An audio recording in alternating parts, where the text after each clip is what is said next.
Hello viewers, welcome to அட்குக் 1000 channel. இன்றைக்கி நாம் டேஸ்டியான நாட்டுக்கோழி பிரியாணி தான் செய்ய போகிறோம். எப்படி செய்யறதுங்கிறத பார்க்கலாம் வாங்க. தேவையான பொருள் என்னென்னங்கிறத பார்க்கலாம்.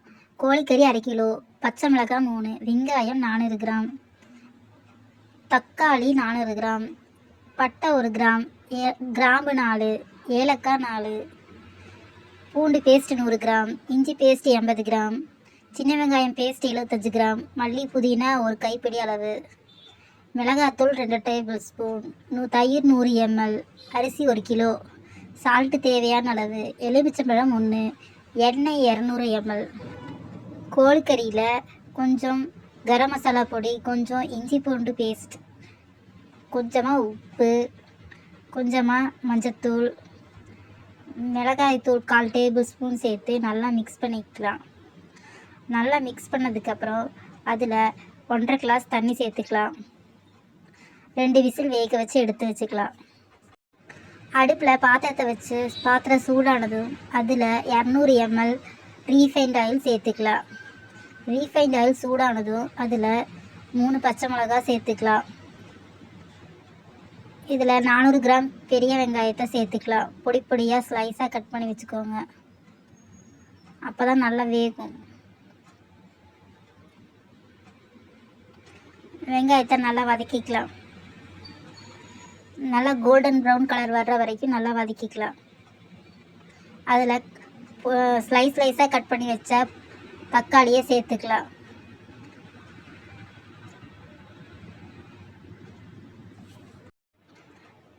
தக்காளியை நல்லா வதக்கிக்கலாம். தக்காளி நல்லா மசிய வதங்கினாதான் சாப்பாடு நல்லா கலராக இருக்கும். தக்காளி நல்லா வதங்கினதும் அதில் அரைச்சி வச்ச பூண்டு பேஸ்ட், இஞ்சி பேஸ்ட் 2ஐயும் சேர்த்துக்கலாம். இந்த சேனலை சப்ஸ்கிரைப் பண்ணுங்கள், லைக் பண்ணுங்கள், ஷேர் பண்ணுங்கள், மறக்காமல் கமெண்ட் பண்ணுங்கள். வீடியோவை ஸ்கிப் பண்ணாமல் கடைசி வரைக்கும் பாருங்கள். கரம் மசாலா பொடியை சேர்த்துக்கலாம். எல்லாத்தையும் நல்லா வதக்கிக்கலாம். எல்லாத்தையும் நல்லா இறக்கி விட்டுட்டே இருங்க, இல்லைன்னா பாத்திரம் அடி பிடிச்சிடும். இந்த பிரியாணி செம டேஸ்ட்டாக இருந்துச்சுங்க. உங்கள் வீட்டில் ஏதாச்சும் ஃபங்க்ஷன், யாராச்சும் கெஸ்ட்டு வந்தாங்கன்னா கண்டிப்பாக இதை ட்ரை பண்ணுங்க.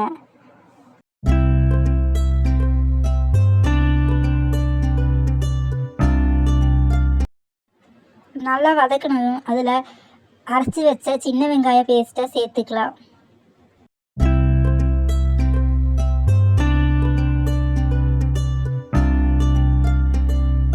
நல்லா மிக்ஸ் பண்ணி விட்டு வதக்குங்க.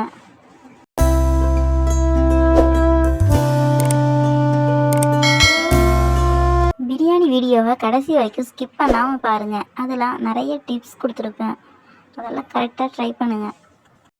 பிரியாணி வீடியோவில் ஏதாவது உங்களுக்கு சந்தேகம் இருந்துச்சுன்னா மறக்காமல் கமெண்ட் பண்ணுங்கள். சுத்தம் பண்ணி வச்சா மல்லி புதினாவை மிக்சியில் போட்டு அரைச்சிக்கலாம். இந்த மாதிரி 50% தகுதிருப்பாக அரைச்சிங்கன்னா போதும். அதை பிரியாணியில் இப்போ போட்டுக்கலாம்.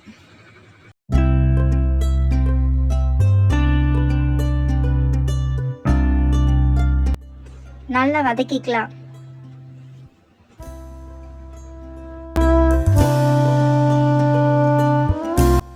நல்லா ரெட் கலராக இருக்கிற மிளகாத்தூள் பிரியாணிக்கு போடுங்க, அப்போ தான் பிரியாணி கலராக வரும். 1 கிலோ பிரியாணிக்கு 2.5 டேபிள் ஸ்பூன் மிளகாத்தூள் சேர்த்தா சரியாக இருக்கும். மிளகாத்தூள் சேர்த்து நல்லா வதக்கிக்கலாம். மிளகாத்தூள் நல்லா வதங்கினதும் அதில் 100 ml தயிர் சேர்த்துக்கலாம். இந்த மாதிரி கட்டி தயிராக சேர்த்துக்கோங்க.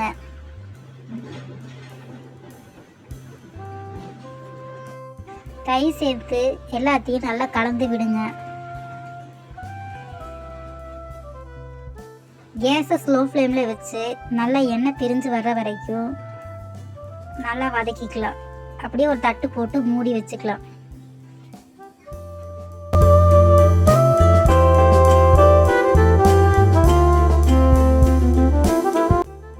கேஸை 2 நிமிஷம் ஸ்லோ ஃப்ளேமில் வச்சுக்கோங்க.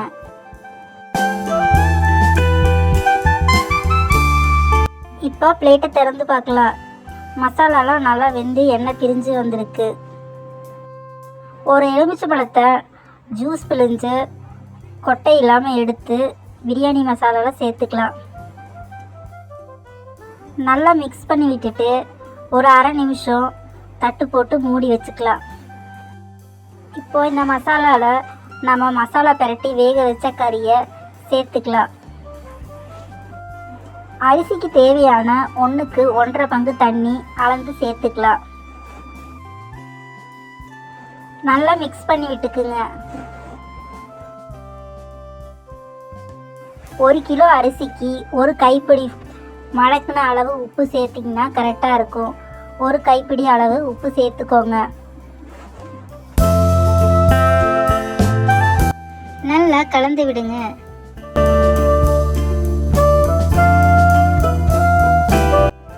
அடுப்பை ஃபுல் ஃப்ளேமில் வச்சு 10 நிமிஷம் நல்லா கொதிக்க விடுங்க.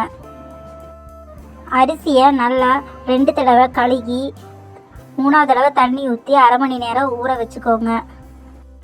தண்ணியை நல்லா வடிகட்டி வச்சுக்கோங்க.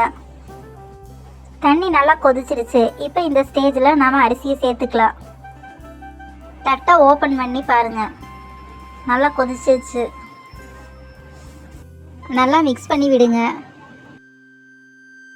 இதில் நான் பிரியாணிக்கு புரோக்கன் பாஸ்மதி ரைஸ் சேர்த்துருக்கேன். உங்களுக்கு விருப்பப்பட்டால் நீங்கள் எந்த அரிசி வேணாலும் சேர்த்துக்கலாம். இதில் அரிசியை சேர்த்துக்கலாம்.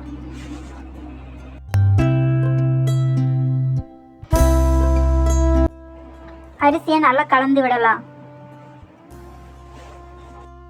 ஒரு தட்டு போட்டு மூடி வச்சுக்கலாம். அப்படியே 5 நிமிஷம் ஹை ஃப்ளேமில் வேக விடலாம். 5 நிமிஷம் ஆயிடுச்சு. இப்போ மூடியை ஓப்பன் பண்ணி பார்க்கலாம்.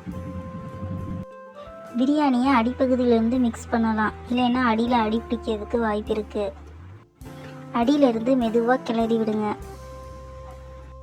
பிரியாணி மசாலா எல்லாம் ஒன்றோடு ஒன்று நல்லா மிக்ஸ் ஆகணும். பிரியாணி கிளறும் போது அரிசி உடையாமல் பார்த்துக்கோங்க.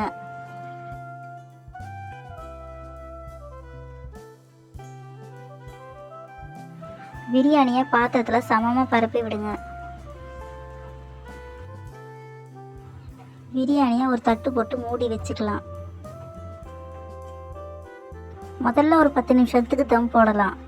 அது மேலே ஒரு சில்வர் பாத்திரத்தில் தண்ணி நினச்சி அது மேலே ஆவி வெளியே போகாதபடிக்கு தட்டை டைட்டாக மூடி வச்சுக்கலாம். கேஸை ஸ்லோ ஃப்ளேமில் வச்சுக்கலாம். இந்த மாதிரி மூடி வெயிட் வச்சிங்கன்னா தான் பிரியாணி நல்லா டேஸ்ட்டாக வரும்.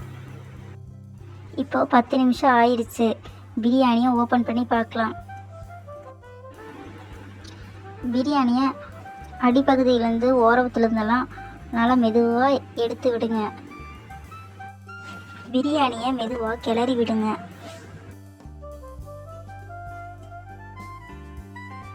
பிரியாணியில் சாப்பாடு கறி எல்லாம் பர்ஃபெக்டாக வந்திருக்கு. இந்த ஸ்டேஜில் பிரியாணிக்கு தேவையான நெய் சேர்த்துக்கலாம். 2 டேபிள் ஸ்பூன் நெய் சேர்த்து நல்லா மிக்ஸ் பண்ணி விடுங்க. 5 நிமிஷம் ஒரு தட்டு போட்டு அப்படியே பிரியாணியை தம்மில் போட்டு வச்சுக்கலாம். இப்போது நாட்டுக்கோழி பிரியாணி ரெடி. பிரியாணிக்கு தேவையான சைடிஷ் தயிர் சட்னி செய்யலாம்.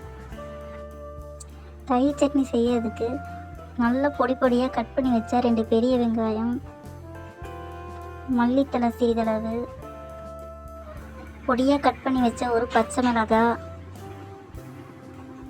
கேரட் துருவினது கொஞ்சமாக, இஞ்சி கொஞ்சமாக துருவினது சேர்த்துக்கலாம்.